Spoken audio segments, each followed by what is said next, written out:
नमस्कार दोस्तों, मैं बी एस सुरेशी आप सभी लोगों का हार्दिक स्वागत करता हूँ मेरी कक्षा 7वीं में। हमने हमारे तीसरे पार्ट के पहले भाग में देखा था कि बीरबल किस तरीके से अपनी चतुराई के आधार पर राजा के द्वारा जो हरे घोड़े की मांग थी उस मांग को पूरी करता है। आज हम इस पार्ट की दूसरी कहानी जो है उस कहानी में एक गरीब चित्रकार की दास्तां को सुनेंगे कि किस तरीके से सेठ उससे परेशान कर कर उसे पैसे नहीं दे रहा था। बहुत पहले की बात है। एक सेठ था, वो बहुत ही कंजूस था। तो बहुत पुरानी बात है। एक शहर में एक सेठ हुआ करता था जो स्वभाव से बहुत ही कंजूस था। कंजूस का मतलब आप भली भांति जानते हो, जिसे पैसे खर्च करने में बड़ी तकलीफ होती है, ऐसा व्यक्ति। एक दमड़ी भी खर्च करते समय उसके प्राण निकल जाते थे। तो जब कभी भी उसे एक दमड़ी, दमड़ी का मतलब पैसे, आजकल जिस तरीके से हम पैसों का इस्तेमाल कर कर चीज़ों को लेते हैं, उसी तरीके से दमड़ी एक पैसे का एक प्रकार हुआ करता था। वह काम कराने के बाद भी लोगों को पैसे देने में परेशान करता था। वो लोगों के द्वारा काम तो करवा लेता था, लेकिन जब उन्हें उनके मेहनत के पैसे देने की बारी आती थी तो वो उन्हें बहुत परेशान करता था, उन्हें बहुत घुमाता था, या कई बार उन्हें उनके पैसे भी नहीं देता था। एक बार उसने एक चित्रकार से अपना चित्र बनवाया। उस जमाने में आज के जैसे कैमराज वगैरह नहीं थे जिससे आप अपनी फोटो क्लिक कर सकते हैं या निकाल सकते हैं। तो लोग अपनी याद के रूप में, अपने परिवार को अपनी याद के रूप में किसी चित्रकार के द्वारा अपना चित्र बनाकर उसे संग्रहित करते थे। जब चित्रकार ने पैसे मांगे तो सेठ ने कह दिया, चित्र ठीक नहीं है, दोबारा बनाकर लाओ। जब सेठ का चित्र चित्रकार ने बनाया और चित्र बनाने के बाद सेठ से जब चित्रकार ने पैसों की मांग की तो जो सेठ है, सेठ ने कहा कि अरे नहीं नहीं, यह जो चित्र है, चित्र बिल्कुल ठीक नहीं बना है, मुझे कतई पसंद नहीं है, इसे दोबारा बना कर दो, तभी मैं तुम्हें पैसे दूंगा। चित्रकार ने कई बार चित्र बनाए, लेकिन वो कंजूस सेठ हर बार कह देता कि चित्र ठीक नहीं है। बेचारा चित्रकार, पैसों के खातिर उसने सेठ के कई बार चित्र बनाए, लेकिन जो सेठ था वो भी बड़ा चालाक था। वो हर बार चित्र में कोई ना कोई नुस्ख, कोई ना कोई कमी निकाल कर पैसे देने की बात को टाल देता था। क्रोधित होकर उस चित्रकार ने सेठ से सभी चित्रों के पैसे का तकादा कर दिया। अब जो चित्रकार था, चित्रकार परेशान हो गया कि अरे ऐसे कैसे हो सकता है, मैंने कितने लोगों के चित्र बनाए, लेकिन किसी ने भी किसी तरह की कोई शिकायत दिखाई नहीं, किसी ने किसी तरह की कमी निकाली नहीं। मैंने इस सेठ के इतने चित्र बनाए, लेकिन सेठ फिर भी उन चित्रों में कोई ना कोई कमी निकालता है। इस बात से वो बहुत ही परेशान हो गया, बहुत ही क्रोधित हो गया। इसलिए उसने सेठ से कहा कि मुझे मेरे द्वारा बनाए गए हर एक चित्र के पैसे चाहिए। मैंने इतना वक्त गवाया है, मैंने इतनी मेहनत की है, उस मेहनत के बदले में मुझे पैसे चाहिए, मतलब चाहिए। तकादा लगाना मतलब पैसों की मांग करते रहना। धूर्त सेठ बोला, कैसे पैसे, जब मेरा चित्र ठीक से बना ही नहीं तो मैं पैसे किस बात के दूं।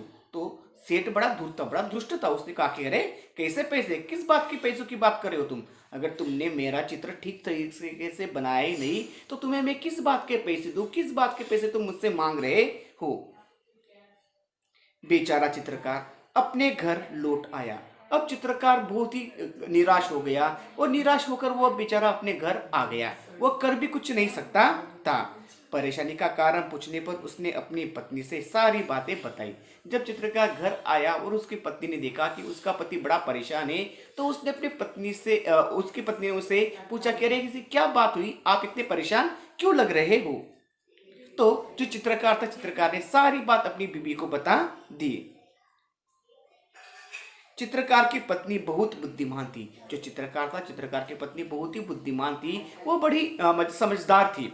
वह बोली, आप दरबार में जाकर न्याय के लिए फरियाद कीजिए। चित्रकार बहुत उदास हो गया था।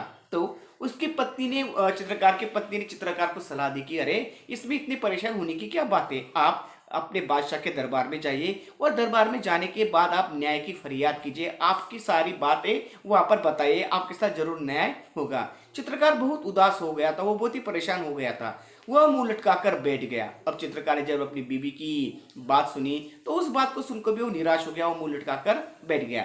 मुंह लटकाकर बैठना, उदास होकर बैठना। बोला, सेठ बड़ा आदमी है, लोग उसी की बात को सच मानेंगे, भला मुझ जैसे गरीब की बात को मेरा साथ कौन देगा। तो जो चित्रकार था, चित्रकार इस बात के लिए परेशान था कि उसे लग रहा था कि सेठ अमीर होने के कारण शायद राजा और राजा के मंत्री लोग उस सेठ की बात मानेंगे। मैं ठहरा एक गरीब चित्रकार, मेरी बात को कौन सच मानेगा या मेरा साथ कौन देगा? चित्रकार की पत्नी बोली, सबके बारे में ऐसा नहीं कह सकते। चित्रकार की पत्नी ने अपनी पति का ढाढ़स बंधाते हुए उसे विश्वास दिलाते हुए कहा, कह रहे हम सभी लोगों के बारे में ऐसा नहीं बोल सकते हैं। बादशाह अकबर बहुत दयालु है, वे भले ही पढ़े लिखे नहीं है परंतु बुद्धिमान है। तो उन्होंने अपने राजा के बारे में अच्छाई, अपने राजा की अच्छाई बताते हुए कहा कि रे हमारे जो बादशाह है अकबर, वो बहुत ही दयालु, बहुत ही बुद्धिमान है। वो कम पढ़े लिखे हैं लेकिन वो बहुत ही दयालु है। वो सोच समझ कर ही न्याय करते हैं, लोगों की अमीरी या गरीबी देखकर नहीं। उनकी सहायता के लिए दरबार में 9 रत्न है, आप वहां जाइए, आपको न्याय जरूर मिलेगा। बादशाह अकबर का साथ देने के लिए बादशाह अकबर के दरबार में 9 रत्न है। तो वे उन रत्नों की सहायता लेकर हर किसी व्यक्ति को न्याय देने का प्रयास करते हैं। आपको भी जरूर वहां पर न्याय मिलेगा, आप जरूर वहां पर जाइए। दूसरे दिन चित्रकार बादशाह अकबर के दरबार में गया और पूरा किस्सा सुना दिया। अब बादशाह अपनी चित्रकार था, चित्रकार ने अपनी बीवी की बात मानी और अपनी बीवी की बात मानने के बाद वो बादशाह के दरबार में गया और बादशाह के सामने सारी बात उसने कह दी। बादशाह अकबर ने चित्रों को लेकर सेठ को दरबार में बुला लिया। अब बादशाह ने उस चित्रकार को उन सारे चित्रों के साथ दरबार में बुलाया। बादशाह ने सभी चित्रों को गौर से देख कर कहा, तुम्हारे इन चित्रों में क्या कमी है? तो बादशाह ने जब उन चित्रों को देखा तो उन चित्रों को देखने के बाद बादशाह ने उस चित्रकार से कहा कि अरे इन चित्रों में क्या कमी है? हुजूर, इनमें से एक भी चित्र हूबहू।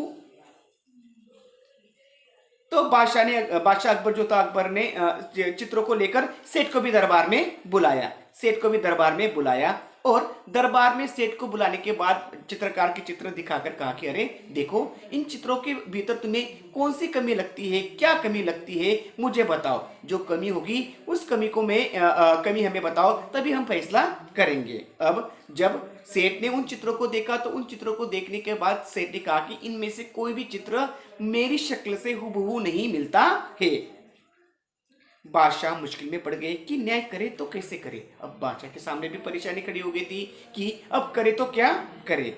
बड़ी देर तक विचार करते रहे। जब उन्हें कुछ समझ में नहीं आया तो बीरबल से न्याय करने को कहा। बादशाह ने बहुत देर तक सोचा लेकिन उनके समझ में कुछ नहीं आया। तो उन्होंने जो बीरबल थे, बीरबल को बुलाया और कहा कि भाई आप ही इस मुकदमे के देखो, इस बात को देखो, तुम इसका क्या हल निकाल सकते हो।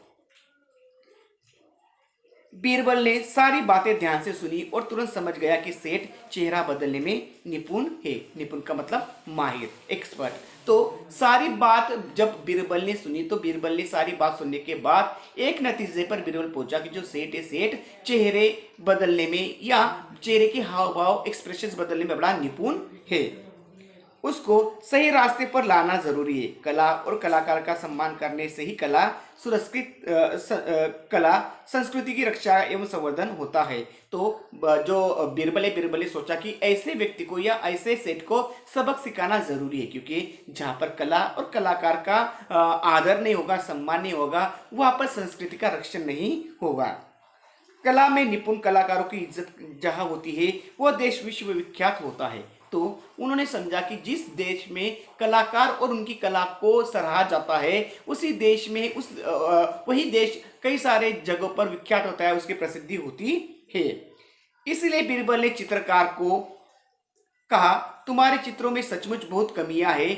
3 दिन बाद इस सेट का वो चित्र बनाकर दरबार में ले आना। तो बीरबल ने चित्रकार से कहा कि अरे चित्रकार, तुम जो बात कर रहे हो वो बात तो बिल्कुल गलत है। इन चित्रों में कई सारी कमियां हैं जो सेठ के चेहरे से बिल्कुल नहीं मिलती है। इसलिए मैं तुम्हें 3 दिन का वक्त देता हूँ। इन 3 दिनों के भीतर तुम सेठ का एक अच्छा सा चित्र बनाकर वो दरबार में आ जाओ। तुम्हें पैसे मिल जाएंगे और सेठ तुम भी दरबार में आकर तुम्हें पैसे मिल जाएंगे और सेठ तुम भी दरबार में आकर चित्रकार को पैसे दे देना। तो 3 दिन के बाद तुम जो चित्र बनाकर लाओगे सेठ जी वो चित्र देख लेगा और उसके बदले में तुम्हें पैसे दे देगा। सेठ घर चला गया। बीरबल ने चित्रकार से कहा, 3 दिन बाद तुम दरबार में एक बड़ा सा दर्पण लेकर उपस्थित हो जाना। अब सेठ मजे से चला गया। बाद में बीरबल ने उस चित्रकार को बुलाया, कहा कि अरे 3 दिन के बाद तुम दरबार में एक बड़ा सा आईना लेकर उपस्थित हो जाना, आ जाना। 3 दिन बाद चित्रकार दरबार में आया और सेठ के सामने दर्पण रखकर बोला, सेठ जी आपका चित्र तैयार है। जिस तरीके से बीरबल ने कहा था उसी तरीके से चित्रकार एक बड़ा सा दर्पण लेकर आया 3 दिन के बाद और सेठ के सामने उस दर्पण को रखते हुए वो कहने लगा कि सेठ जी लीजिए आपका चित्र तैयार है। सेठ अपना प्रतिबिंब देखकर बोला, परंतु यह तो दर्पण है। सेठ ने जैसे ही उस आईने में देखा और देखकर कहा कि अरे एक ऐसा चित्र है, चित्र नहीं यह तो मेरा प्रतिबिंब है, यानी रिफ्लेक्शन है, मेरा ही चेहरा मैं आईने में देख रहा हूं। नहीं यही तो असली चित्र है। बीरबल तो उस चित्रकार ने कहा कि नहीं नहीं यही तो आपका असली चित्र है। बीरबल ने पूछा, सेठ जी यह तो तुम्हारा ही रूप है या नहीं? तो बीरबल ने बीच में उन्हें टोकते हुए कहा कि अरे सेठ जी इस आईने में या इस चित्र में जो चेहरा दिख रहा है वो तो आपका ही है ना, या किसी दूसरे का है? सेठ बोला, जी हाँ मेरा ही है।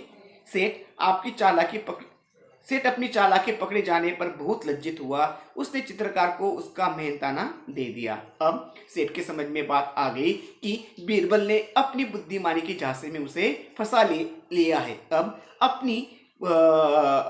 अपनी चोरी पकड़ी जाने पर या अपनी झूठी बात पकड़ी जाने पर जो सेठ था वो बड़ा लज्जित हुआ, उसे बड़ी शर्म महसूस हुई और उसने जो चित्रकार थे चित्रकार के सारे पैसे दे डाले। चित्रकार सभी को धन्यवाद देकर चला गया। बीरबल के न्याय से बादशाह अकबर बहुत खुश हुए। बादशाह अकबर की प्रत्येक समस्या का समाधान बीरबल अपनी बुद्धिमानी से फटाफट कर देते थे।